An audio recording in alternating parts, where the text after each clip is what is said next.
虾皮新的霸王条款来袭哦，卖家怎么自救才能够不被榨干？嗨，我是电商Tony陈，电商情报站这个系列我会比较深入的分析电商市场，聊一下我所看到的产业变化或未来可能的发展方向。我们上一支影片讲了哦，Momo 的董事长说政府要保护台湾电商嘛，在董事会的时候，如果你还没看过的话，可以看一下哦。那这一集我们来聊虾皮不演了哦。这次我们来讲虾皮2023 Q3 第三季的更新哦，这次的更新真的很派哦，真的很凶。我也接到了海量的粉丝朋友的私讯哦，问我怎么看哦，跟问我怎么办。那就来讲一下哦。那我们先来讲说他做了哪些调整哦，这个凶是凶在哪里？首先第一个，备货天数调整为1个工作日，你接到订单哦，隔天你就要把货出去，就要出货。不然就算你违规，那个违规的代价之前讲过哦，很硬哦，这真的很硬哦。如果你不想要那么急的话，那你就把你的商店开成较长备货哦。但是你开较长备货，系统就会多收你2%服务费哦，就这样。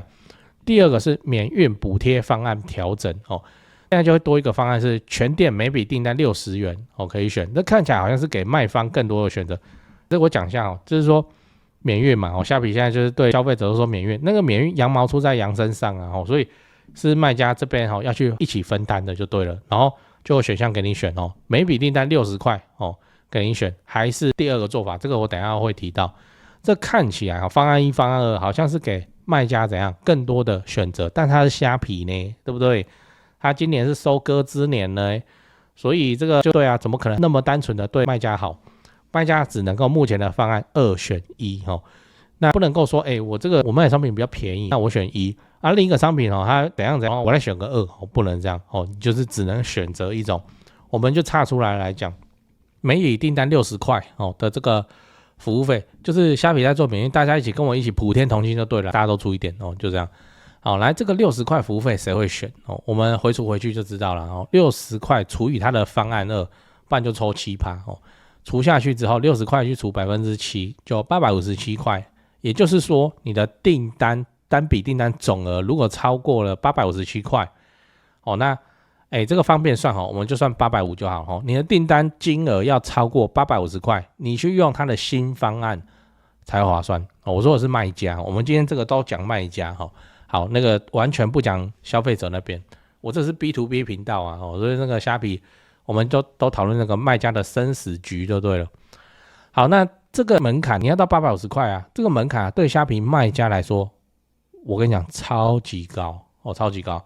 我们讲说客单价哦，虾皮的平均订单金额，也就是虾皮的平均客单价，现在大概落在300块到400块之间。因为虾皮就是卖海量的小物那些，你不是也都在买哦，就不会很高啊。也就是说，对很多卖家来讲，这个其实是看得到吃不到的政策。另外我也说明一下免运补贴方案哦，你看他给的条件好像还不错。你看方案1订单抽7%哦，方案2全店每笔订单来出60块哦，这好像蛮合理的，因为其他平台可能抽得更凶嘛。你这样想哦，就会落入陷阱，因为虾皮本来就会抽他其他的钱了，现在是 5.5% 平台成交手续费跟 2% 金流服务费。还没算发票哦，发票的话营业税是 5% 哦。我知道他现在有推，如果你有参与这个补贴方案，我会减免你的手续费，这个我们先不讨论哦，因为那个只是短期促销活动，日后可能也会被拿回去。也就是说，今天你做虾皮卖家，然后你参加他的免运方案，实际上你会被抽多少？ 5.5% 成交手续费，再加 2% 金流服务费，再加 7% 的免运补贴方案，再加看你要不要开发，再加 5% 上去哦。实际上你不加发票的话，你要负担的金额已经是 14.5 哦，那可能你平常要上班或你没办法当天或隔天出货你就只能选较长备货， 14.5% 再加 2% 就变成 16.5%， 再把一些退换货啊包材啊什么的成本加一加，轻松突破成本 20%， 你知道1/5呢？对啊，那我也未看先猜，如果你不是自产自销，就是你是批发零售，你去跟他买货来卖的这种，虾皮抽的服务费这样加起来比你赚的还多。然后我们再来讲第3点，优选卖家门槛调整哦。优选就一般卖家、优选卖家，优选卖家调整，就是他要做免运补贴，他也怕没有人共襄盛举嘛，所以就怎样，就直接把优选就绑定成免运补贴的方案了，就这样，就是要硬吃你的利润，逼你参加这样，这就是真的是霸王条款了。你可不可以不答应？可以啊，就滚出虾皮优选哦。好，那你说这是已经绑定优选的卖家，有多少人敢跑啊？我跟你讲很难，我随便拿一个优选给你看哦。来，你看左边我框起来的地方。热血模型嘛，我框起来的地方，虾皮优选对不对？然后你看右边的框框，7224个商品，评价6.4万，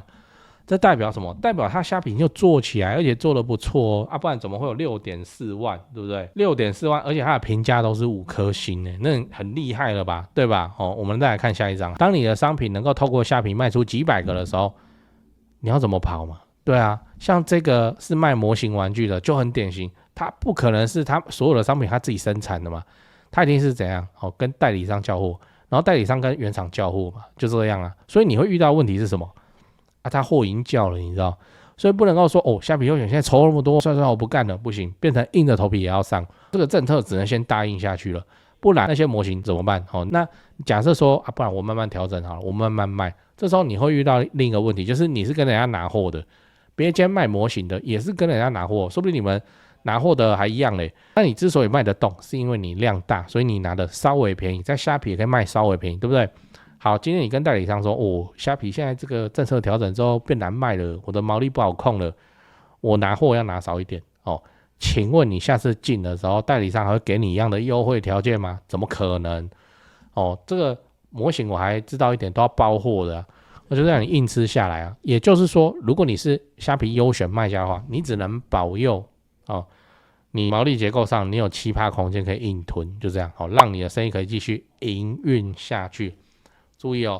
我说的是营运，不是赚钱我的看法是在现在这个虾皮规则底下，如果你是做这种批发零售转手的，利润真的是大不如前，就是做了赚没多少不做好像不行的这种状况。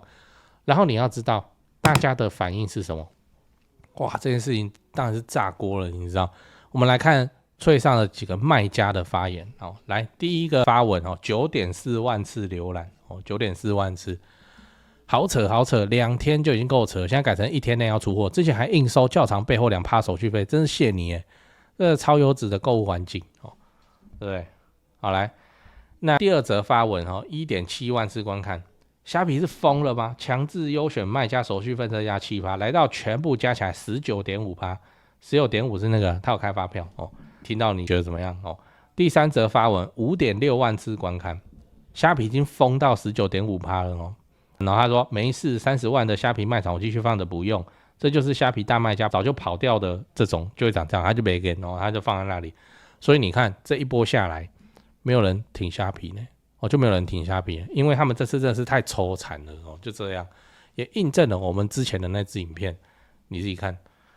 顺我者昌，逆我者亡，现在就是收割之年，而且在台湾虾皮就是老大，如果卖家没有办法自己扛过去了，自己保重那你家的事。好，接着你要知道为什么虾皮吃相这么凶狠我们讲凶狠，我们不讲难看接下来你要知道为什么虾皮吃相那么凶狠那我们就来聊说为什么虾皮会这么凶真的就是不演了然后开始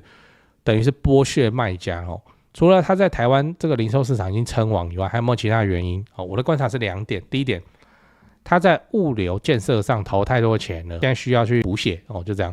我们来看这篇报道，标题我念一下：虾皮仓储物流版图首曝光，靠店到店激省60亿元运费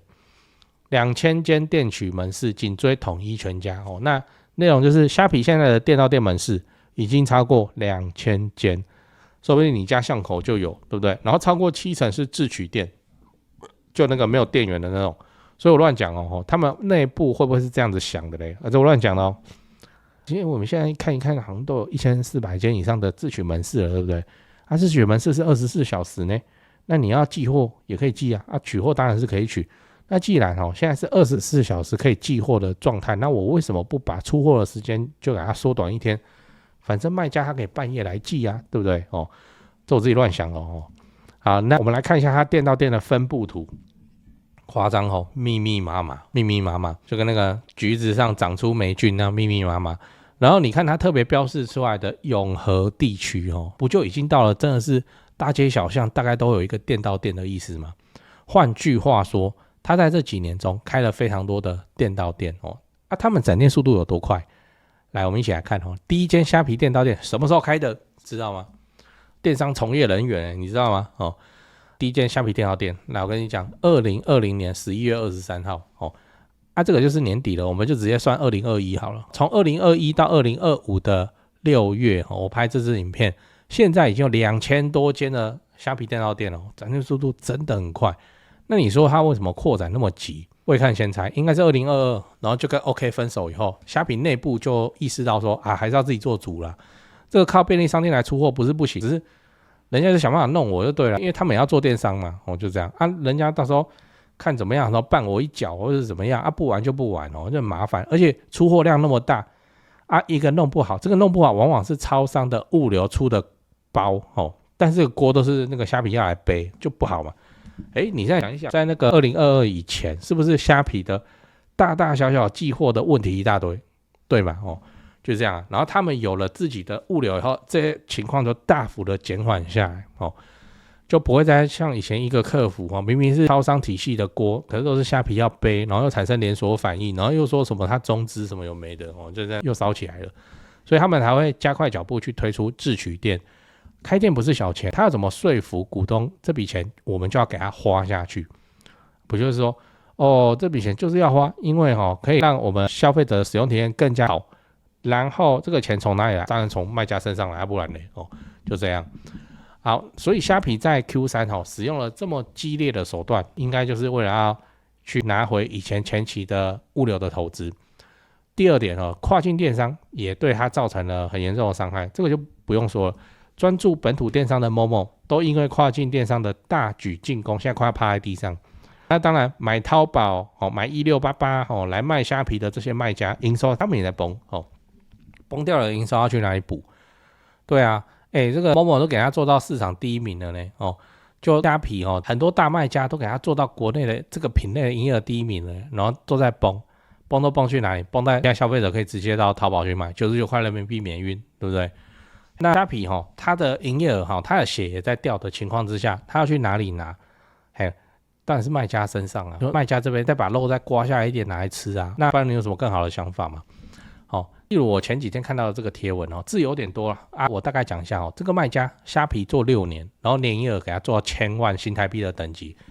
他就遇到白目的买家然后就不小心就回了一句脑残就这一句他的卖场被封锁掉。那他就写信给虾皮，虾皮也说无法协助，就这样呢。他帮虾皮辛辛苦苦打工6年，还有仓库还有员工要养，说被封就被封，这就是虾皮现在的态度。你那个年营收1000万新台币在虾皮的眼中就是小咖啦就是这样了，他们要管你死活的。这个地方我稍微讲一下，不管是淘宝还是虾皮或是其他的电商平台，都不会去管卖家死活的我这样讲没有要黑他们而是说这个是思维方式的不一样，因为他们都是平台的思维。什么是平台思维？简单来说就是卖家是无限的，你知道。我用一个比较好理解的例子跟你说，例如说你看抖音抖音出了多少1000万级别的网红，1000万次观看然后有多少网红在那边塌房，不胜枚举，对不对？那请问在这中间过程中，抖音有力挺过任何一个1000万级别的网红吗？没有就是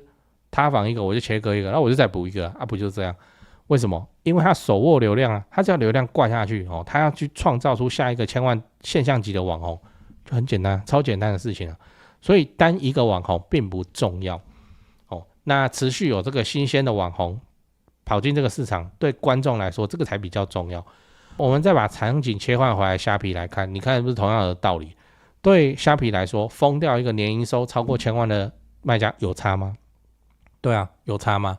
可是我跟你说，在台湾电商市场消费者的数量是有限的，消费者反而是有限的，卖家才是无限的。因为消费者会被谁竞争走？会被 Coupon 会被淘宝或者说其他虎视眈眈的海外跨境电商大平台要冲进来拿，但是卖家没有差，对不对？哪边有钱赚他就会来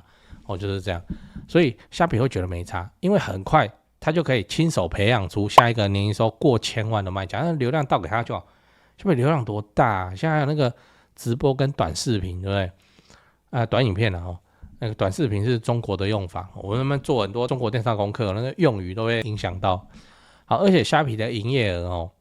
我会讲，反正现在就是虾皮真是收割的一年，丰收的一年。我们之前还在讨论它是收割台湾市场，没有，现在看起来要细分一下，它是先收割台湾市场中的卖家，对啊，你说他都不怕卖家这样子被他割，他会跑？我说真的，以现在2025年年中的这个市场氛围来看，我认为他不怕。就像我们之前影片也拍过了，离开虾皮你能去哪里？最后我们来讲说你该怎么办。我们上一支讲虾皮的影片其实已经有讲解法了，就是你要赶快跑你要去建立自己的基地，你要去打造出自己的流量。那上一支影片不是在讲嘛那如果你3个月的营收你可以做到10万块你其实已经具备跑掉的潜力那你就是提早做准备。做什么准备？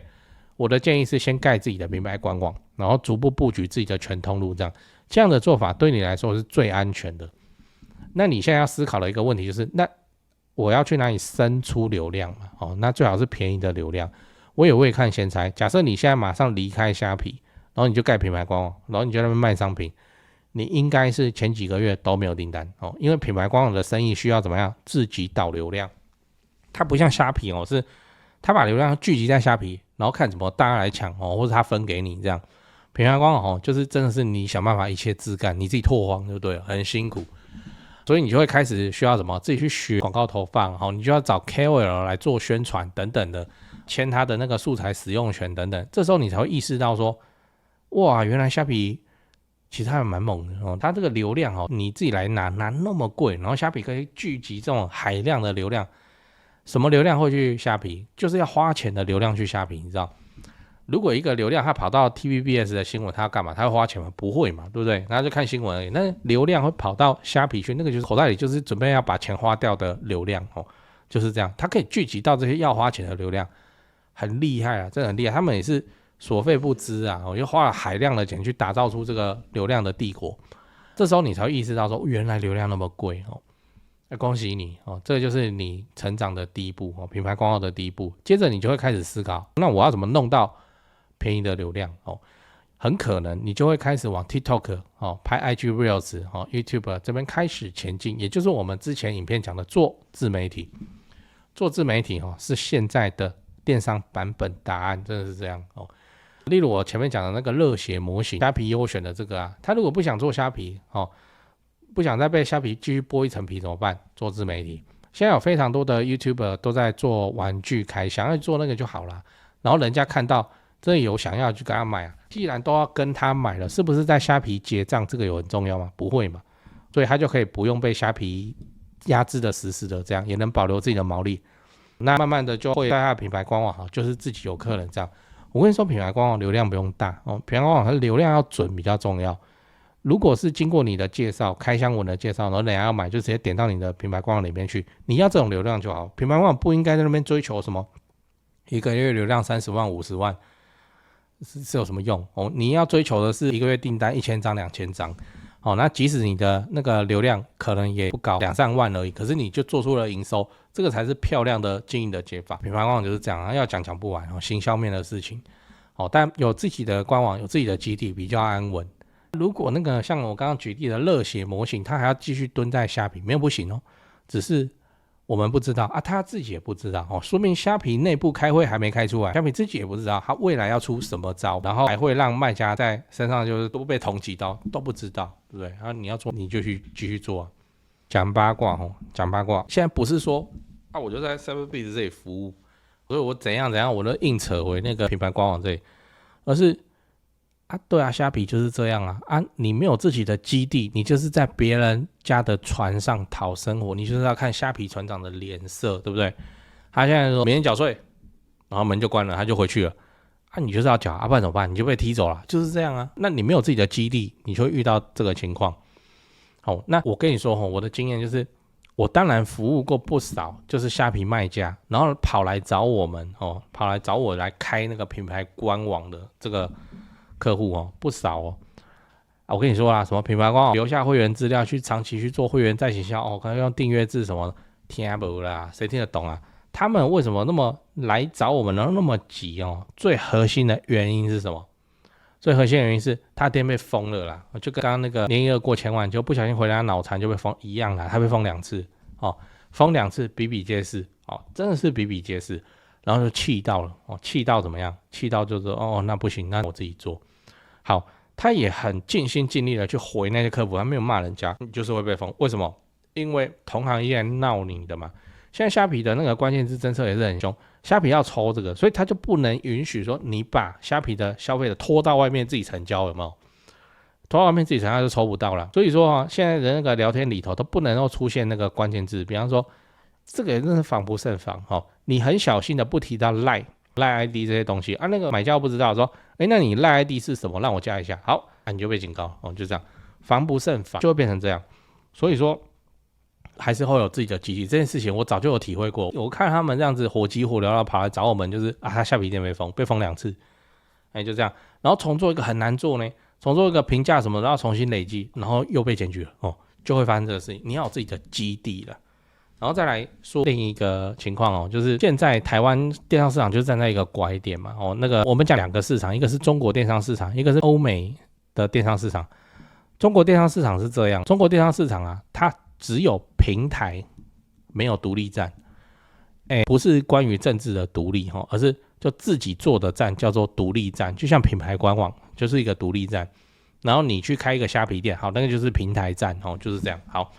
那在中国全部都是平台站，没有任何独立站的生存空间，它没有那个土壤。我印象中我读过的报告说，中国的独立站所做出的电商的年总营业额是3%不到换句话说 96% 多全部都是在平台上成交的，淘宝、天猫、京多、拼东东跟闲鱼就这样。好，就这么多嘛，海量的多嘛。那欧美市场不一样，欧美市场平台跟独立站大概 50% 一些很有个性的小众品牌真的是先从独立站开始，然后等它就这个体质比较强壮才会去参加 Amazon 就是这样。欧美电商市场就比较健康，它就会有那个独立站的土壤就活得比较自在。那我们台湾电商市场很明显现在就是站在一个拐点，如果我们的经济部再没有什么作为，就是放任我们的外资看台湾电商市场这样就冲起来我跟你讲，台湾电商市场其实很好拿因为以中国的资本来讲，台湾不过就是2300万人口的市场而已这就很好拿就对了啦。他们14亿人口的市场都打得下来了，打个2300万，而且还有政治目的，对不对？说不定他们来做一些投资都还可以请款的，很好拿。然后欧美来看我们台湾电商市场，会觉得蛮简单就人口就是这样而已所以他们的投资如果他们愿意投资在台湾那个投资人对我们台湾本土厂商来说都很恐怖，都非常的恐怖也已经都在发生了就是像那个 coupon火箭速配的那个coupon，你有没有注意到现在社区大楼的 coupon 火箭的包裹越来越多呢？真是越来越多呢。以前如果没有它的话，大概订单是发生在虾皮或 Momo 嘛，那现在有了 coupon 之后，coupon 的包裹真是越来越海量的多，不成比例的多，很夸张好，coupon 这一家是韩国的 Momo 来台湾开了公司嘛，有自己的仓库，超大的万坪的仓库来跟你保证到货速度。好，那个 coupon 的资本呢，他做了2次增资，现在他的资本呢已经比 Momo 再加 PC Home 再加什么通通加起来乘以2还要多。对于欧美或是其他那种成熟资本市场的来打我们台湾市场，我们就玩不赢了。我们就说我靠，哪来台币战士求狗那样抽更遑论中国。中国之前是不是有发生过淘宝被赶出台湾这件事情？然后就回来了，对不对？隔几年又回来，中校附近贴那个双11 99块人民币年运，然后一直持续到现在，就这样所以还是回到那个某某他们讲的话，叫做政府要保护台湾电商产业不然接下来会发生什么事情，台湾就没办法，我们会变成外资的提款机，你知道这些赚完的钱是不是回到国外，会变成国外某个国家的外汇存底然后都是我们自己赚出来，我们赚的钱然后在那边花就变成外汇存底了，这个就不 OK。 我再说另一个事情被平台统治之下真的对卖家会是好事吗？我跟你讲，绝对没有什么好处。原因是什么？你看中国电商卷成那样啊，有谁现在说做电商赚很多钱了啊？大家都是鼻子浮在水面上呼吸，怎么看怎么少赔一点哦。以前电商很好做，现在这个时代已经过去了。为什么？因为那个拼夕夕啊，拼夕夕是超便宜的淘宝就对了。然后所以它很容易发生一个东西叫做货不对版，就是你看图片都 OK 啦，然后你寄来妈的是什么垃圾这样。好，因为它要超便宜啊，所以它货不对版的情况很严重啊。然后拼多多赌了一把它赌在卖家身上还是赌在消费者身上呢？它赌了消费者好人比较多，所以它推出了一个很恐怖的政策叫仅退款，有没有听过？仅退款。仅退款是什么？就是如果货不对版，你拍照吧，你拍照以后啊，你就去申请仅退款，仅退款以后，拼多多就会直接就把款退给你了你这个货也不用退了你就当垃圾你就丢了吧就是这样啊，然后卖家就会被惩罚，什么？怎么会这样？我有出货呢怎么钱没，然后还被扣还被惩罚，就是这样。好，那你说这样不会引来那个薅羊毛大军吗？会也发生过，对，没错就是故意乱订一堆来，全部都要申请仅退款然后还全部都通过，让那个卖家的生意超级难做就这样，对消费者全然的好就是严重的去排挤掉正常卖家的正常利润，那就会发生什么事情就会发生谁也别想好过啊，真的卖家也没钱了那卖家的员工也没钱了没钱的话，这个消费要怎么起得来？所以仅退款这个政策也被检讨你相不相信虾皮现在如果台湾虾皮如果推出个仅退款还得了真的还得了那个到时候连那个虾皮的那个自己的二手拍卖都没办法做被平台统治。我们现在看起来只有一个人好，就是平台本身，比方说美团外卖，对不对？对于那个商家来讲，他说美团抽太多，所以他们料没办法用好的他们只用预制菜，然后就是加热料理包对消费者来说，我付那么多，怎么你还让我吃预制菜对骑手来说就说不是我已经跑成这样了怎么我的收入还这样我还被扣钱，然后一个负评我就扣200我赚一单才赚5块7块一个负评扣200 300，那我怎么弄？只有一个人好，就是平台方好，这就是平台垄断以后会发生的情况。台湾眼下就在这个拐点，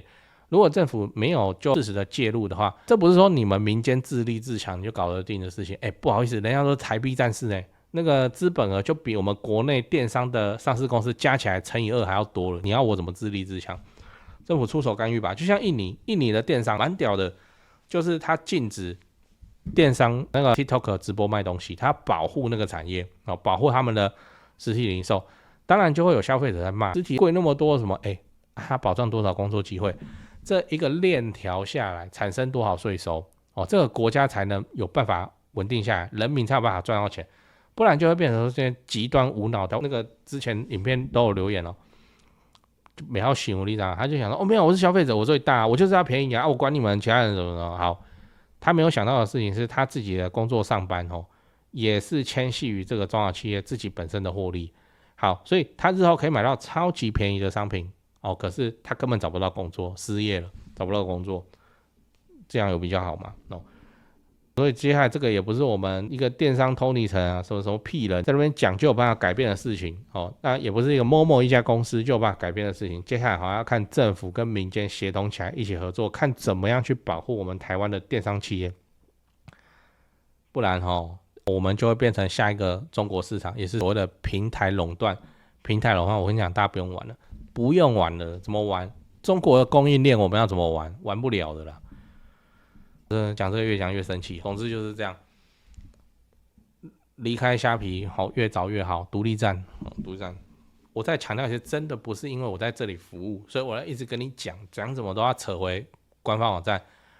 好那你就继续做来，你把那个你的店面贴在你的虾皮店网址贴在留言区以后每个礼拜我只要想到我就去检举看看，你看你会不会封？你一被封之后发生什么事情？你没有下一个地方可以去你没有退路呢。这本来就是要趁还可以，公司还有点钱的时候，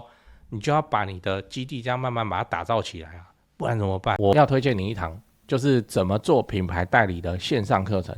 Alan 哥的从零售电商到品牌代理，打造低风险创业，建立商业护城河。名字有点长不过就是做品牌代理的。我先讲一下那个 Alan 哥是谁你应该看过他，你都会看到我这个频道了，你应该会看到他，应该早就看过他了，甚至你就是他的铁粉这样。在 YouTube 上叫 Manscan 玩物质本人65万订阅，商业频道你给他做到65万订阅，这很夸张了呢。那他除了是我们 YouTube 上的前辈以外，也是电商界的大前辈，真的他品牌代理商的经历他已经做快20年了，然后他的等级已经不是什么某某电商讲师的这种，而是电商界的老师傅、老塞或是业师的这种等级。如果我刚进电商的时候就有这堂课可以看，少走很多弯路，我跟你讲。所以我非常的推荐 Alan 哥在 Price Play 开的这堂课。Alan 哥会跟你分享他20年来的实战经验然后就是说进货来卖升级到品牌代理怎么谈，通路怎么铺让你把主动权握在自己手上。你问我说这堂课的含金量高不高？我只能说我就刷卡了嘛。而且前面分享的品牌代理实战技法也是 Alan 哥私下教我的干货。真的是非常的专业代理这件事情，想知道这堂课有多重要吗？来，我举一个例子给你听。你今天去淘宝或是1688，或是拼多多选品想说这就是我独到的眼光挖到宝安诺图安诺那你信不信？你今天卖的不错，明天就会有人跟进，就这样然后就要斗价钱。但如果你跟 Alan 哥一样飞去海外挑产品，竞争会少非常的多就会少基本上你很难再遇到一堆人涌进来跟你用同个品牌的商品给你拼价格这种鸟事。品牌代理这件事情本身就有门槛，要是没有门槛的话，对不对？那早就会被玩烂了。然后品牌代理你看直到现在，我看起来这堂课是市面上非常稀有的，专门在讲这个品牌代理这件事情其实它商业模式已经非常的成熟了，只是就没有人把它浮到水面上去讲。那你对这堂课也有兴趣 ，Alan 哥也给我们频道的观众一个专属的优惠码你只要输入 TONY500就大写就 Tony 500，就我嘛电商 Tony 城嘛，就可以再折500块给你。课程的连结已经放在资讯栏你就把它点开来看看。你不买课，你要知道说品牌代理我们电商从业人员嘛，品牌代理大概是什么样子，你去看一下它课的结构目录长什么样，就这样那我非常的推荐这一门课程，去买就对了，为自己的生意上个保险，开拓自己的眼界。